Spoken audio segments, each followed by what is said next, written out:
তো রাধে রাধে বন্ধুরা। তো তোমরা সবাই কেমন আছো? আশা করি ভালো আছো, আমিও ভালো আছি। আজকের ভিডিওটা পুরী যাওয়ার, বাট এখানেও একটা টুইস্ট আছে, কারণ আমি বাইক নিয়ে গিয়েছিলাম বাগনান থেকে পুরী। প্রায় 450 কিলোমিটার হবে বাগনান থেকে পুরীর ডিস্টেন্স। তো আমরা সকাল 6টার সময় যথারীতি বেরিয়ে পড়েছি। প্রথমে গিয়ে দাঁড়ালাম কোলাঘাট ব্রিজের উপরে। তো আমার সঙ্গে থাকছে, তোমরা দেখতেই পাচ্ছ, প্রশান্ত দা, সূর্য দা, আমাদের রাজু দা, সঙ্গে সুব্রত দা, ওই সঙ্গে থাকছে রিতম। তো আমরা কিছুক্ষণ ওখানে কোলাঘাট ব্রিজের উপরে দাঁড়িয়ে গল্প করলাম। তো আবার রওনা দিলাম পুরী যাওয়ার পথে। এ কি বলবো বন্ধুরা, তোমাদেরকে বলে বোঝাতে পারছি না যে আমি কতটা এক্সাইটেড হয়ে আছি।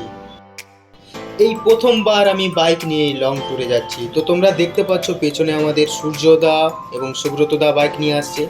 এই যে আমি ভিডিও বানাচ্ছি, তাই তোমাদের একটু টাটা করে দিলাম।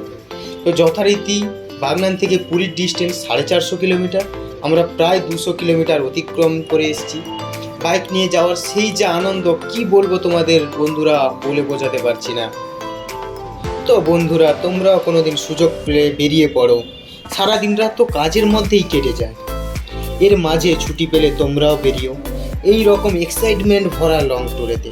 তো যাদের গার্লফ্রেন্ড আছে তারা তো লং ট্যুরে বেরোতেই পারো বন্ধুরা। তো আর যাদের গার্লফ্রেন্ড নেই তারা তো বন্ধুদের সঙ্গেই বেরোতে পারো, যেমন আমি বন্ধুদের সঙ্গেই বেরিয়ে গেছি। তো যথারীতি আমাদের 450 কিলোমিটারের মধ্যে 400 কিলোমিটার প্রায় অতিক্রম হয়ে গেছে। এখানে দেখতে পাচ্ছি ওয়েলকাম টু পুরীর বোর্ড পেয়েছি। এখান থেকে পুরীর ডিস্টেন্স 42 কিলোমিটার। বাকি এখন আমাদের গন্তব্যস্থল পৌঁছে যেতে। তো যথারীতি সন্ধ্যা হয়ে গেছে, আমাদের এবার রুম খুঁজে নিতে হবে। তো রুমে চলে এসেছি, আমরা সবাই ফ্রেশ হয়ে গেছি। ফ্রেশ হয়ে হালকা করে মুড়ি খাচ্ছি, মুড়ির সঙ্গে থাকছে চানাচুর, শসা, গাজর এবং ইত্যাদি। আমাদের সূর্যদা এখনও বেরোয়নি। ফ্রেশ হয়ে আমরা সবাই ফ্রেশ হয়ে বসে পড়েছি। এই যে আমি টাটা করছি তোমাদের।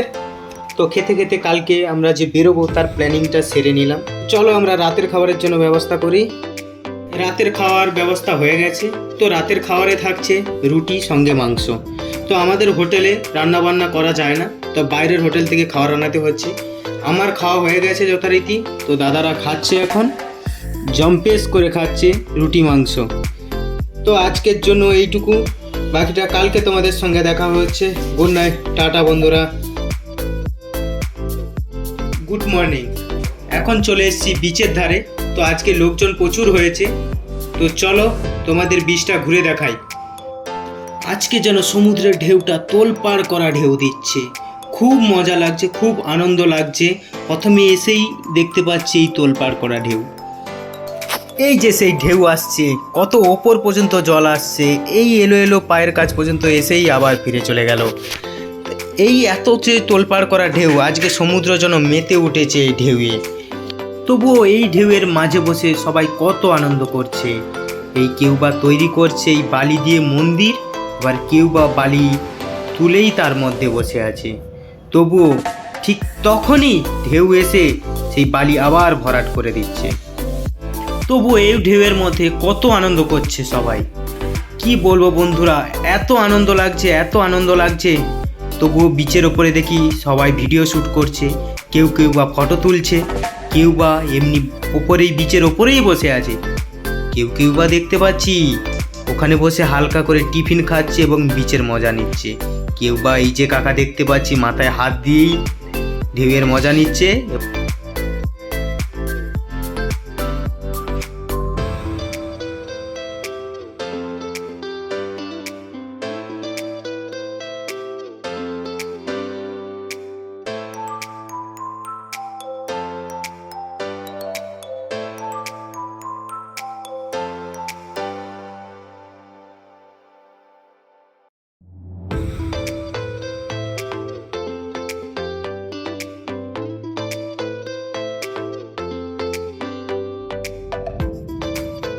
এখানে দেখতে পাচ্ছি উটের মধ্যে বসে সবাই কত সুন্দর আনন্দ করছে। তো যথারীতি উটটা খুব সুন্দর সাজিয়েছে। ও বাবা, পেছনেই দেখি উট, তার সঙ্গে একটা ঘোড়াও আছে। ঘোড়াও খুব সুন্দর সাজিয়েছে, এই উটটাও খুব সুন্দর সাজিয়েছে। এবং এই উটেতে ওঠার জন্য একটা সিঁড়িও দেওয়া আছে। মনে হচ্ছে কাকা আরও দুজন নেবে, এই জন্য সিঁড়িটা এখন লাগালো। তো পেছনের দিকে ভিউটা আমরা দেখি।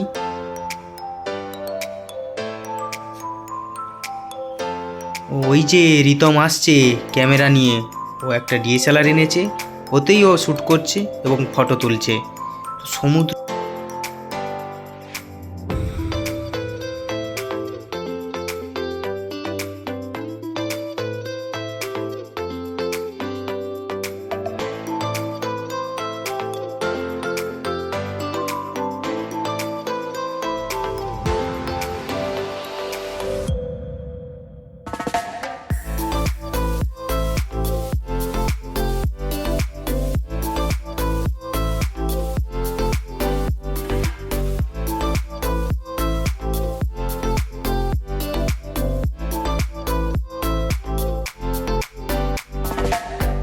ওই যে একটা উট দেখতে পাচ্ছি, সুন্দর সাজানো উট। ওরে বাবা, এই উটের মধ্যে তো অনেকজন নিয়েছে। এতজন হলে এই উটটার কষ্ট হচ্ছে, তবু কি করবে, কাকা তো নিয়েই যাচ্ছে দেখতে পাচ্ছি। ও কাকা পালাও পালাও, জল আসছে, বুটে লেগে যাবে, পালাও পালাও।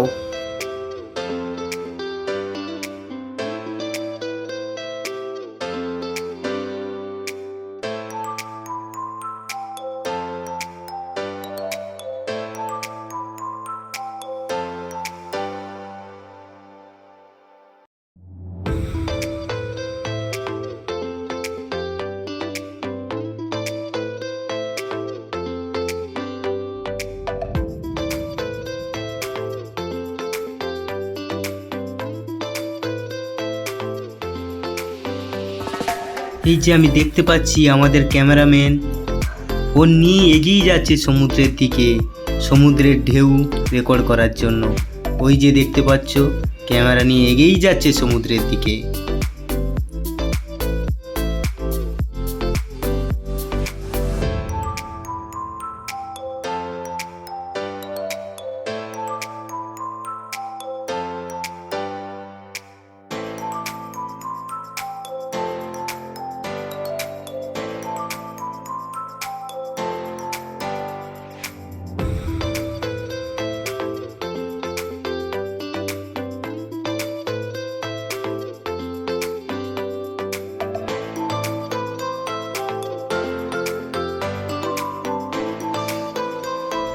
তো অনেকক্ষণ পর দেখতে পেলাম একটা উট খালি যাচ্ছে। কাকার মনে হচ্ছে মনটা একটু খারাপই আছে, উটটা খালি। তো ওখানে কি একটা দেখতে পাচ্ছি, আমার একটা ছোট্ট বোনটি একটা লাভ আঁকছে, চলো ওই দিকেই যাওয়া যাক।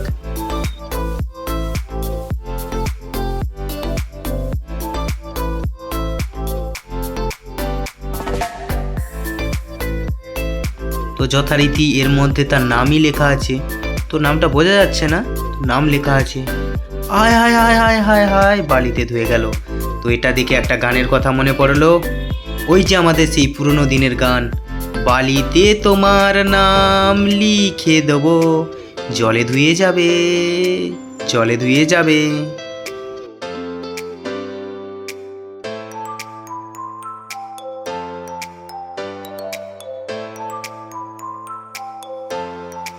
কিছুক্ষণ পর আবার একটা উট দেখতে পেলাম, তো খুব সাজিয়েছে উটটাকে। হায় হায় হায় হায় হায় হায়, ওই যে বাচ্চা মেয়েটাকে জলটা টেনে নিয়ে চলে এসেছিল, তার ফ্যামিলি বাড়ির লোক খুব ছুটে এসছে ভয় পেয়ে। প্রথমেই বলছিলাম আজকের সমুদ্রের জলটা তোলপাড় করা জল, তো মেয়েটা খুব ভয় পেয়ে গেছে। যাই হোক, চলো, বাড়ির লোক তাকে বোঝাচ্ছে। এখন আমাদের বিচে ঘোরা হয়ে গেছে, এবার আমরা মন্দিরের দিকে যাই। তো মন্দির চলে এসেছি, মন্দিরের ভিউটা তোমরা দেখতে পাচ্ছ, কারণ মন্দিরের ভেতরে ক্যামেরা ফোন নিয়ে যাওয়া যাবে না। এখন আমরা মন্দিরে ঢুকবো, তাই মন্দিরের বাইরেই ফোন ক্যামেরা জমা দিয়ে যেতে হবে। মন্দির থেকে বেরিয়ে চলে এসেছি, এখন চলে এসেছি মার্কেটের দিকে। মার্কেটের দিকে এসেই দেখি ছোট ছেলে মেয়েদের জন্য বিভিন্ন রকমের জামা কাপড়। পাশেই দেখতে পাচ্ছি ডান দিকে আমাদের আশীর্বাদ খাজা সেন্টারে বিভিন্ন রকমের মিষ্টিও আছে, বিভিন্ন খাজাও আছে, তোমরা এলে এখান থেকেও নিতে পারো। পাশেই বড় দোকান আছে গঙ্গুরাম সুইটস, এখানে ভালো ভালো খাজা পাওয়া যায়, 200 টাকার খাজা, 250 টাকার খাজা, 450 টাকার খাজা, বিভিন্ন দামের খাজা পাওয়া যায়। পাশেই আমাদের বড় বড় দোকান আছে, জামা কাপড়ের দোকান। এই দোকানে দেখতে পাচ্ছি বিভিন্ন ধরনের সেল দিচ্ছে, 190 টাকা, 180 টাকা, 150 টাকা, 200 টাকা, বিভিন্ন ধরনের জামা কাপড়ের বিভিন্ন ধরনের সেল। পাশেই আমাদের একজন কাকা দোকান বসিয়েছে, ফলের দোকান। কয়েক রকমের ফল আছে, দেখে তো খুব মিষ্টি মনে হচ্ছে। তো পাশে একজন কাকা বসে আছে প্রদীপের সলতে নিয়ে। তো পাশে আরও একটা বড় দোকান আছে, বড় শপিং মলের মতোই লাগছে, বড় দোকান। খুব ভিড় হয়েছে এই দোকানে এবং দোকানটা সাজিয়েছো খুব সুন্দর। এই যে কাঁসা পিতলের দোকান দেখতে পাচ্ছি, খুব সুন্দর দেখতে লাগছে দোকানটা। তোমরা যদি কেউ আসো এইসব দোকান থেকে শপিং করতে পারো, তো খুব বেশি দাম হবে না। আমরা যথারীতি ঢুকিনি। এই দোকানেও সেল দিচ্ছে 100 টাকা এইসব গেঞ্জি। তোমরা এলে এখান থেকে কেনাকাটা করতে পারো। বিভিন্ন দোকানে বিভিন্ন রকম সেল দিচ্ছে, এই দোকানেও সেল দিচ্ছে 130 টাকা, 100 টাকা। বাম দিকেও বিভিন্ন রকম জামা কাপড়ের দোকান। এখানে দেখতে পাচ্ছি প্রচুর জামা কাপড়ের দোকান, বিভিন্ন রকমের বিভিন্ন ভ্যারাইটির জামা কাপড়, বিভিন্ন রকমের। এখানে মেয়েদের জন্য টুকটাক সাজার কিছু জিনিস আছে এই ছোট্ট দোকানে। এখানে এলে তোমরা কেনাকাটা করতে পারো। পাশেই থাকছে জিনিসপত্র, এই জামা কাপড়ে নিয়ে যাওয়ার জন্য ব্যাগ ভালো রকমেরই ব্যাগ তোমরা নিতে পারো। এখানেও একটা গঙ্গুরাম সুইটস আছে দেখতে পাচ্ছি, এখানে বিভিন্ন রকমের মিষ্টিও আছে। ও খুব সুন্দর, খুব মিষ্টি মনে হচ্ছে। চলো, মার্কেটটা তো বেশ বড়ই দেখতে পাচ্ছি। চলো কিছুটা এগিয়েই দেখি আর কি কি দোকান আছে। চারিদিকেই দেখতে পাচ্ছি শুধু জামা কাপড়ের দোকান। এখানে জামা কাপড়ের দোকানটা খুব বেশি দেখতে পাচ্ছি। অনেকক্ষণ পর দেখতে পেলাম একটা চায়ের দোকান। তো চলো, ও রাস্তার সাইডে তো খাজা নিয়ে বিক্রি করছে। পুরীর যদিও বিখ্যাত এই খাজা, তো আমরাও খাজা নিয়েছি বাড়ির জন্য।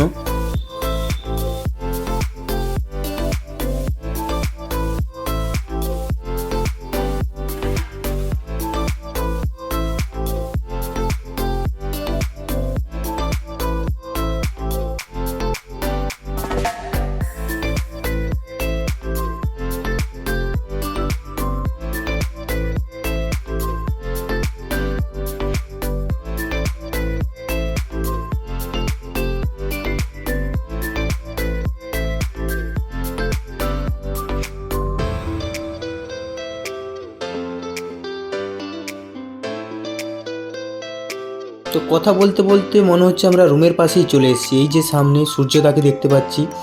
রাতে আমরা এই রুমটাই ছিলাম, এই হোটেলে ছিলাম। হোটেলের নাম অতিথি প্যালেস। হোটেলে আমরা কিছুক্ষণ রেস্ট নিয়ে আমরা আমাদের গন্তব্যস্থল বাড়ির দিকে রওনা দিলাম। তো যথারীতি 2টো রাত আমরা হোটেলে কাটিয়েছিলাম। হোটেলের চার্জ প্রায় ডবল বেডের রুম ছিল।